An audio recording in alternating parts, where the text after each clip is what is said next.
Bismillahirrahmanirrahim. Assalamualaikum warahmatullahi wabarakatuh. Perkenalkan, nama saya Nini Yastiani, NIM CF 2018-01100. Baik, di sini saya akan menjelaskan materi tentang hubungan kuantitatif struktur aktivitas.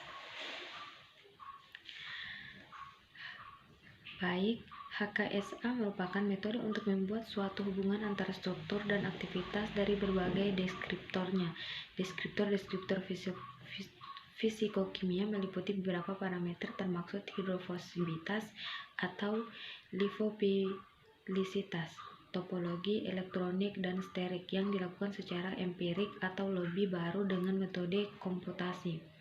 HKSA digunakan dalam pengukuran aktivitas bahan kimia dan pengujian biologis. HKSA sekarang diterapkan dalam berbagai disiplin ilmu dengan banyak menyinggung ke desain obat dan penilaian risiko lingkungan. Kemudian pendekatan HKSA Fry-Wilson.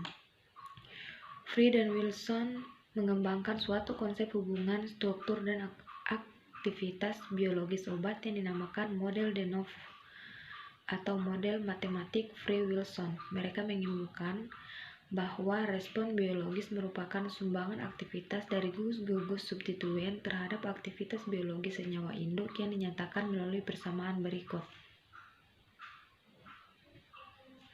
Selanjutnya persamaannya dapat dilihat di gambar di atas.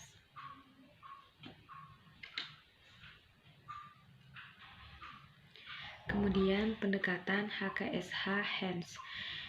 Hans mengemukakan suatu konsep bahwa hubungan struktur kimia dengan aktivitas biologis suatu turunan senyawa dapat dinyatakan secara kuantitatif melalui parameter sifat kimia fisika dari substituen, yaitu parameter hidrofilik, elektronik, dan sterik.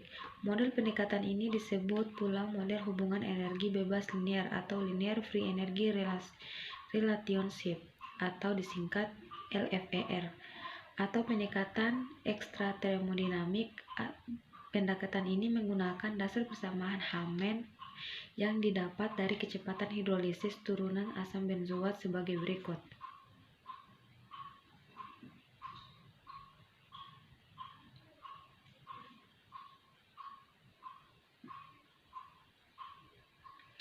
Kemudian, dalam HKSA, model Hans lebih berkembang dan lebih banyak digunakan dibanding model de novo Fry-Wilson karena lebih banyak sederhana serta konsepnya secara langsung berhubungan prinsip-prinsip kimia fisika organik yang sudah ada. Dapat untuk hubungan linear dan non-linear data parameter sifat kimia fisika substituen lebih banyak tersedia dalam tabel-tabel.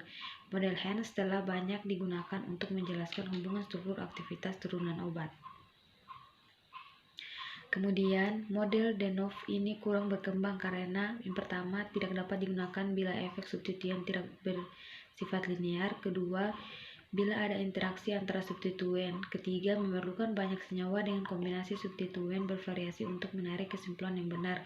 Keuntungannya yaitu pertama dengan menguji HKSA turunan senyawa dengan bermacam-macam gugus substitusi pada berbagai zona, kedua digunakan bila tidak ada data tetapan kimia fisika dari senyawa dan uji aktivitas lebih lambat dibanding dengan sintesis turunan senyawa. Kemudian, dalam HKSA, model Hans lebih berkembang dan lebih banyak digunakan dibanding model de novo Fry-Wilson oleh karena yang pertama, lebih sederhana. Kedua, konsepnya secara langsung berhubungan prinsip-prinsip kimia fisika organik yang sudah ada. Ketiga, dapat untuk hubungan linear dan non-linear. Yang keempat, data parameter sifat kimia fisika substituen sudah banyak tersedia dalam tabel-tabel. Kelima, model Hans telah banyak digunakan untuk menjelaskan hubungan struktur aktivitas turunan obat. Kemudian, kelemahan metode Fry-Wilson yaitu pertama, penggunaan model Fry-Wilson akan menghasilkan model persamaan yang hanya dapat memprediksikan turunan baru dalam jumlah terbatas. Kedua, tidak dapat digunakan untuk memprediksi gugus lain yang berbeda dari jenis gugus yang digunakan dalam analisis. Yang ketiga, pada kebanyakan kasus jumlah parameter akan jauh lebih besar daripada jumlah senyawa sehingga secara statistik akan tidak signifikan. Kemudian, Contoh model HKSA Hans dalam pengembangan obat degeneratif dan kanker. Kanker merupakan penyakit yang menjadi permasalahan besar dalam bidang kesehatan. Hal ini menyebabkan pengembangan penelitian untuk menemukan obat-obat baru terus berkembang. Bahkan dari bahan alami pun kini banyak diteliti untuk pengobatan penyakit kanker ini. Salah satu tumbuhan yang mempunyai bahan aktif sebagai anti kanker seperti pinochembrin, varerol, mateukinol, glukosida, dan mikoniosida. Baik, itulah yang dapat saya jelaskan. Bila ada kekurangan mohon dimaafkan. Wabillahi taufiq wal hidayah. Wassalamualaikum warahmatullahi wabarakatuh.